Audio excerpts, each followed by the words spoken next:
Felipe Medina, licenciado en Ciencias Religiosas. Con él charlamos y escuchamos su opinión, sus sensaciones. Felipe, buen día. José Corbacho desde la mañana de CNN Salta. Buenos días, José, ¿cómo estás? Sí, un día, una noticia triste para nosotros los argentinos, creo en general, a todo el mundo católico. Aunque en la Iglesia Católica había gente que no lo toleraba, no lo quería, lo criticaba permanentemente. Y creo que es triste porque Francisco tuvo 12 años, y en 12 años con desafíos muy graves dentro de la Iglesia, una Iglesia que se desmoronaba hacia adentro, muy fuerte. El Papa hizo, creo que en 12 años, un giro muy brusco en cuanto a humanizar la Iglesia, así una Iglesia no tantos dogmas, normas y protocolos, cuanto más una Iglesia que tenga mucho amor, muy humanista, que no discrimina por nada. Papa es un hombre que abrió la Iglesia incluso a otras religiones en el trato más cordial, más respetuoso, y creo que esto nos da mucha pena, y ojalá continúe un poco esta línea, ¿no?, del papado en cuento a volver a la fuente genuina que son el Evangelio de Cristo, ¿no?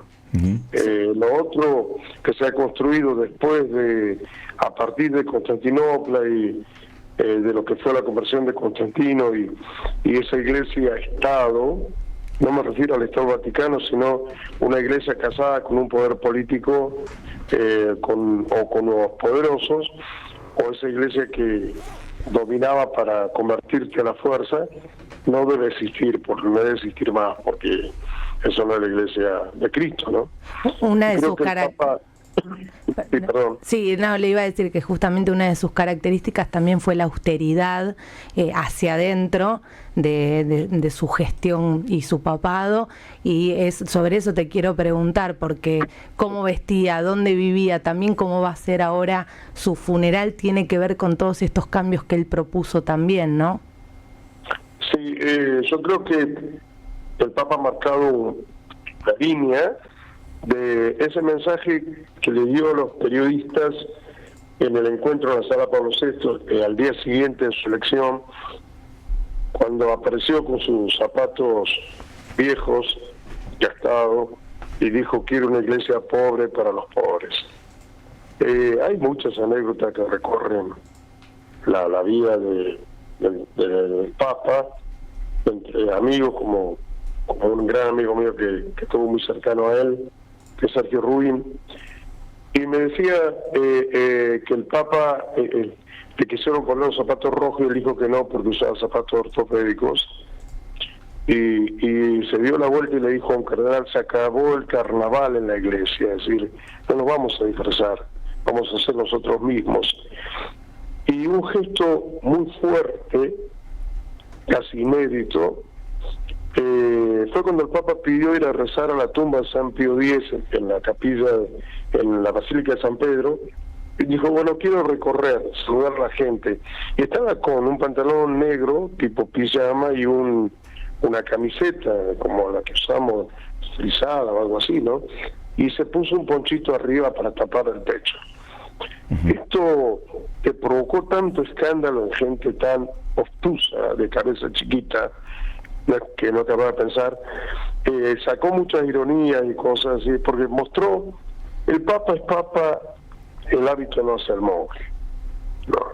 Y me impresionó, entre las cosas que leí, que circulaban por redes, uno que le decía a un cura al otro enojadísimo: el Papa había desacralizado el papado, y cómo va a salir sin sus atuendos a la iglesia, provocando un escándalo, que casi en pijama, y al lado hay una cruz, y el Cristo que está en la cruz piensa: a mí me tienen hace 2000 años con un paño en el cuerpo, así, y totalmente desnudo, y no se dieron cuenta.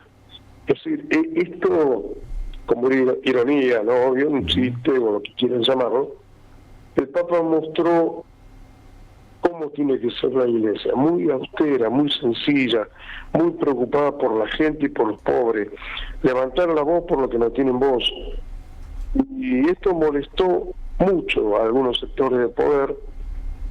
Estos últimos tiempos sufrió mucho con la deportación de los llamados inmigrantes ilegales en Estados Unidos.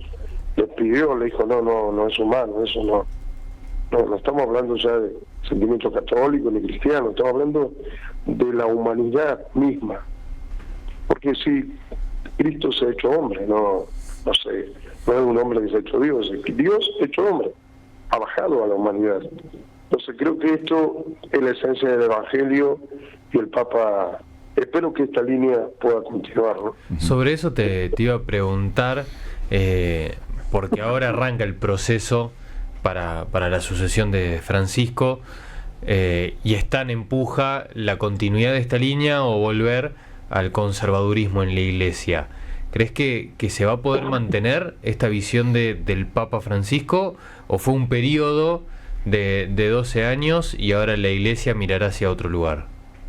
Mira, yo desde el Papa Juan XXIII, que fue el que dijo hay que abrir las puertas para que entre aire nuevo, hay que sacudir el polvo de la Iglesia, la tierra, las telarañas, todo. La línea vino como equilibrada, pero después se eligió Juan Pablo I, que duró 30 días más o menos y tuvo un discurso muy fuerte de transformación. Vino Juan Pablo II con mucho aire de cambio, y también en el medio del andar en tantos años pontificado se afianzó una línea muy fuerte, vinculada más al poder, vinculada más a los excesos de todo tipo, y allí aparece la figura de Ratzinger como transición, que se lo consideraba ultraconservador y sin embargo hizo cosas muy revolucionarias como renunciar, por ejemplo, y le dio paso a un Bergoglio que ya cambió el 2/3 del colegio cardenalicio, con lo cual puede generar un cambio, un punto intermedio, una inflexión, pero no creo que nunca un retorno.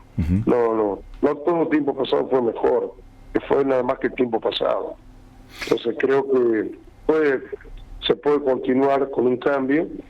Quizás algunos quieran moderar un poco la cosa para no confrontar con sectores muy poderosos, pero no creo que le haga bien a la Iglesia cuando va recuperando credibilidad a nivel mundial.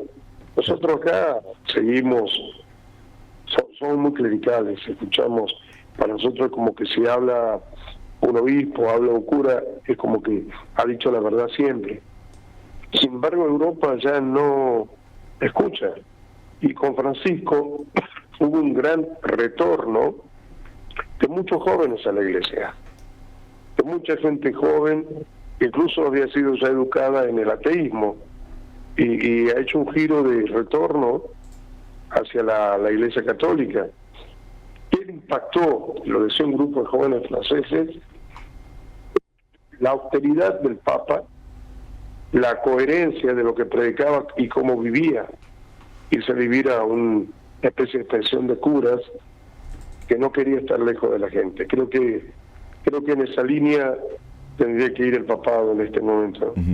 Y una reflexión bien argento en medio de tantas polémicas, porque si algo tenemos los argentinos es que podemos cambiar de sentimientos de un día para el otro, ¿no? De aquel 13 de marzo que es elegido papa y cuestionado políticamente por un sector, luego ese sector lo termina tomando a Francisco como propio y discutiendo con otros sectores políticos de la Argentina, discutiendo, él no, obviamente, los argentinos, en su nombre. Lamentablemente no haber visitado como Francisco la Argentina. Sí, lamentablemente no nos visitó, pero creo que no se perdió un día de estar al tanto de lo que pasaba en el país, ¿no? Y su preocupación constante, incluso para usar un término político, seguía operando para defender una serie de cuestiones y valores que no tienen que ver ni con el kirchnerismo, ni con el peronismo, ni con los grupos libertarios, no. El Papa se preocupaba de la persona, más allá de las corrientes políticas que son temporales, que duran. Pero sí, yo recuerdo que hubo una operación muy fuerte de sectores kirchneristas en su momento, antes de la elección del Papa, haciendo circular un dossier entre los cardenales contra Francisco, diciendo que había apoyado la dictadura. Y después de la elección era lo mejor que teníamos. Yo creo que se fue de extremo a extremo. El actual presidente tuvo expresiones muy groseras contra el Papa, y porque está en contra de la doctrina social de la Iglesia, y de golpe se lo fue a ver, fueron más cordiales. Yo creo que el Papa es Papa del mundo, no Papa de la Argentina. Nosotros en este sentido somos, con nuestros llamados próceres modernos, sean las estrellas de fútbol, sea en este caso el primer Papa argentino, el primer Papa latinoamericano, el primer Papa jesuita, somos despiadados en este sentido, y esto creo que es un tema que había que revisar el gen de los católicos, ¿no? De qué está pasando. A ver si lo recuperamos.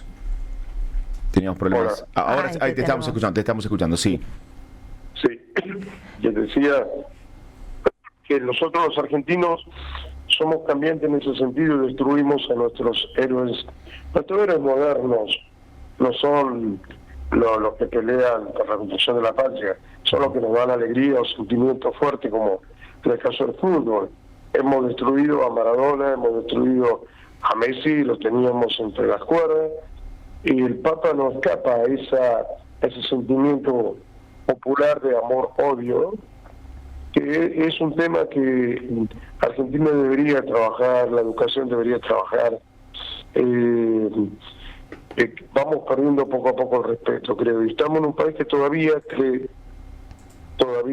se siente solidario, todavía tiene raíces fuertes de evangelio, ¿no? Entonces, trabajar en esa línea por una transformación, y creo que para nosotros es importante quien conduzca la Iglesia de acá en adelante, si puedes ser capaz de mantener una línea como la de Bergoglio, ¿no? ¿Tenés los pasos a seguir a partir de ahora? ¿Cómo es la organización para llegar a esta próxima elección? Se va a convocar un cónclave, calculo que en 15 días más o menos, y allí se presentan las distintas posiciones, digamos, de la Iglesia, y los cardenales comienzan a la elección. Muy parecido a lo de la serie, la película famosa aquella, claro. Pero quizá está hecha con algunas cuestiones más exageradas, pero sí, creo que va a haber una puja interna entre líneas muy conservadoras y líneas muy fuertes. El Papa ha disuelto instituciones muy poderosas, como el caso de Sodalicio hace unos días, la disolvió definitivamente diciendo que Dios no inspiró esto, ¿no? Fundado en México, en Perú, que tenía presencia mundial. Creo que eso es impresionante, porque ha tomado decisiones muy, muy fuertes, y esperemos que la línea esta continúe así, pero la puja va a empezar ahora, ¿no? ¿Quién representará a la Argentina? De acá van todos los cardenales, los cardenales en condiciones de votar. Está el arzobispo de Córdoba, bueno, tenemos en Roma al cardenal Víctor Manuel Fernández, de Córdoba, Monseñor Rossi, hay un cardenal nuevo, Santiago del Estero, que es vocalic, que primaba en la Argentina. Son los cardenales que estarían en condiciones de ir. Villalba de Tucumán no puede ir, pues ya tiene más de 80 años. El cardenal Poli tampoco tiene más de 80 años. Es decir, todos los que tienen más de 80 años no van a poder participar en el cónclave. No. Pero en la Argentina tenemos alrededor de 6 o 7 cardenales, de los cuales algunos van a poder participar. Estaremos atentos, por supuesto, a todo lo que continúe en las próximas horas, y las sensaciones que va teniendo el mundo, no solamente nosotros, porque somos, primero porque es el Papa argentino, pero el mundo entero, recién inclusive estábamos chequeando hasta ESPN, la señal de deportes, estaba abocada pura y exclusivamente a esta noticia para entender la trascendencia del Papa Francisco, la importancia que ha tenido en el mundo entero, en todos los aspectos, y queríamos escuchar tu opinión para que nos ayudes a entender, a conocer un poco más de todo lo que ha ocurrido en este tiempo. Claro que nos vamos a seguir comunicando en estas horas para seguir conociendo un poco más tu opinión de esta nueva etapa que se viene en la Iglesia Católica. Gracias por atendernos. Gracias. Que tengas buen día. Felipe Medina, licenciado en Ciencias Religiosas, charlando con nosotros, un hombre que ha opinado siempre aquí en nuestra provincia, conocedor de los detalles de la Iglesia Católica, de cómo se viven estas primeras horas con la confirmación de la muerte del Papa Francisco a los 88 años de vida. Estamos con 14